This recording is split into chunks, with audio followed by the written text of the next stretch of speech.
Welcome back to Monica's Sports Corner. After a 7-week hiatus, a lot has gone on for the Billikens.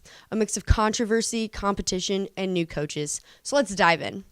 Over the break, men's and women's swimming and diving went on a win streak, winning dual meets over Umsel and Evansville. Most recently, the Billikens dominated at the Butler Invitational on Sunday, earning first out of 6 teams for the women and first out of 5 teams for the men. Men's and women's indoor track and field competed in the John Kraft Invitational at Eastern Illinois Saturday. Men and women both placed 4th out of 5 competing teams. Next up for the Billikens is the Thundering Herd Invitational on Friday, January 26th, hosted at Marshall University in West Virginia. Over the break, women's basketball started Atlantic 10 play and are currently 4-2, placing them in a 3-way tie for 4th place in the conference. Senior guard Jackie Kempf was named College Sports Madness Player of the Week Monday for phenomenal performances against UMass and St. Joseph's. Kempf put up 20 points and 5 assists and played all 40 minutes to lead the team to victory against UMass. Against St. Joseph's, she had 21 points and 13 assists. Kempf leads the A-10 in assists and is ranked 4th in the nation.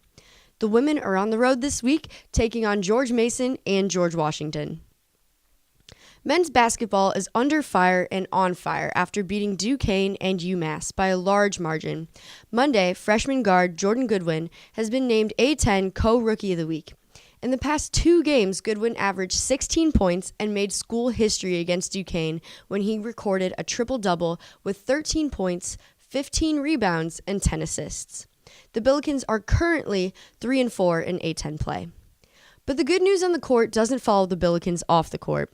The 4 players who were suspended indefinitely in late September for alleged sexual misconduct have been suspended further. 3 of the 4 players are represented by lawyer Scott Rosenblum. Rosenblum said one of the players is suspended for 1.5 years, 2 players for 2 years, and a player that Rosenblum doesn't represent has been expelled from St. Louis University. No criminal charges have been filed.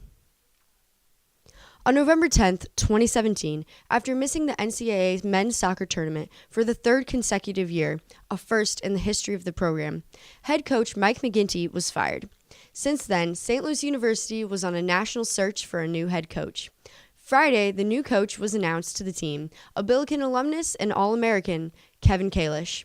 Kalish said he looks forward to building a culture of excellence where we educate our student athletes, compete for championships regularly, and build community. As always, find me here every Wednesday for the latest SLU sports news. Go Bills!